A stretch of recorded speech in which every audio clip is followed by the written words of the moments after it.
Catherine Benson, firstly, your job title, you're running two schools at the moment. Can you tell us a little bit about that? So I'm substantive head at Abbotsweld Primary, and whilst one of my colleagues is on maternity leave, I'm acting head here at Latton Green, where we are today. So is there a typical day for you? Honestly, no.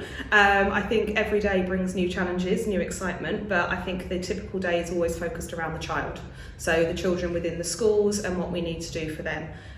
Obviously, you always also get those elements of new guidelines, what's coming in from the external pressures, but it is always focused on the children and the communities that we are around and we serve.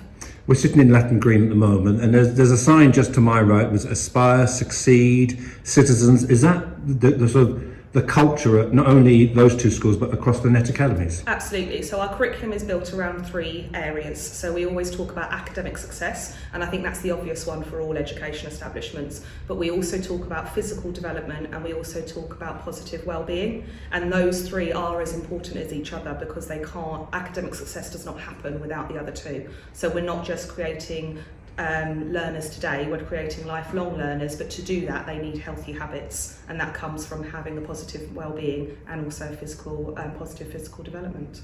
And how do you get the staff on board? Is that a day-to-day challenge? I think what you'll find is those three areas of the curriculum isn't just about the curriculum for children, it's also for the staff as well. So everybody at Net Academies is a part of that, and it's all about saying that we're all going to have academic success. I don't know about anybody else, but you walk into a year 6 lesson about the Tudors, you need to go and revise, because what we're saying is we can't remember everything, and I don't think there's any teacher that would say that they could. However, we also need to be modelling positive well-being, so we need to be showing those children how we relax, how we have mindfulness, how we are conscious of who we are and our regulation. But also about having hobbies, keeping ourselves fit and healthy after school as well. And we have something called Net 10 that is for the staff as well, that support us with that.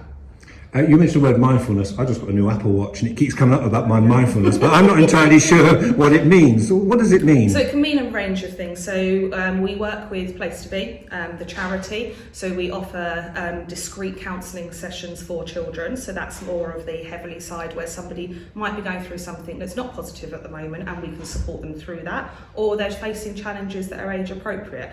However, it's also interweaved throughout our whole day. So we have breakfast clubs at every school. They are open to children so that they can come and have some food. They can start the day right, and then they can go into some activities. And some of those activities include yoga. They include mindfulness in terms of just relaxing and closing your eyes. So we're ready to start the day. And then you have your traditional areas like your break times and your lunch times. But on top of that, all of the schools do the daily mile, or we call it get up, get going. So at some point in the day, the children can have that relaxation and that movement break to support their academic success as well. And then that also includes within our enrichment after school, all of those programs. Is it all about every child? Absolutely. So you're always focusing on every child, but every child is also an individual. So we're very keen that actually fair is not always equal, equal is not always fair. What we're doing is we're getting every child to that end point. We know that we are primary schools. Net Academies is built up of 6 primary schools. We are passing those children on to complete their education in a different establishment. So we want every child to be ready for that stage. And so it is about every child and their journey to that. So whether it's Abbotsweld or Latton Green, at the end of year 6, what would you hope each child goes away remembering about their education? Every child, hopefully, and in fact we did have one child the other day, somebody asked them, what has Abbotsweld taught you? And they said that reading is a gateway to life. And so that is something that we're really passionate about, that every child enjoys reading. It doesn't need to be a physical book, it might be online, but you're going out there and you're trying to explore what else is there for you. So we would hope that every child would leave us a reader. We would also hope that children are confident in articulating and engaging in conversation with whoever it may well be. So we have a knowledge-rich curriculum, but that knowledge is a foundation. That knowledge is based on subject disciplinary skills, areas that we are confident that children then, if they want to become a historian, they know what that looks like and they go forward to do that. Do you still teach?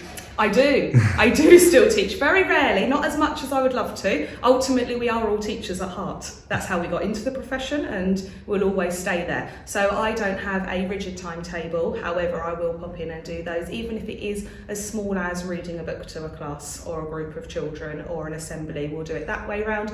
But all of our senior leads also, so our deputy heads also have teaching responsibilities as well. I've just come from a winter workshop with parents where we're making snow globes. And parents are very much involved in the schools. Absolutely, that's one of the biggest things we've missed over the last 18 months actually, is that community feel, that belonging to a community. So it's been fantastic to have parents back in this term. And we've had a range of reading cafes, we've got winter workshops, we've got productions still happening, we've got Christmas fetes. All those are very important for the children to also succeed. And you're, as you said, you're running the 2 schools at the moment. Do you speak to the other heads of the NET school? Do you share practice? That's one of the reasons you can step in and support another school when somebody's on a maternity leave, is because we are so close-knit. We meet at least weekly, we talk all of the time, because actually sharing best practice for all is beneficial, and that's one of the advantages of being a part of a trust.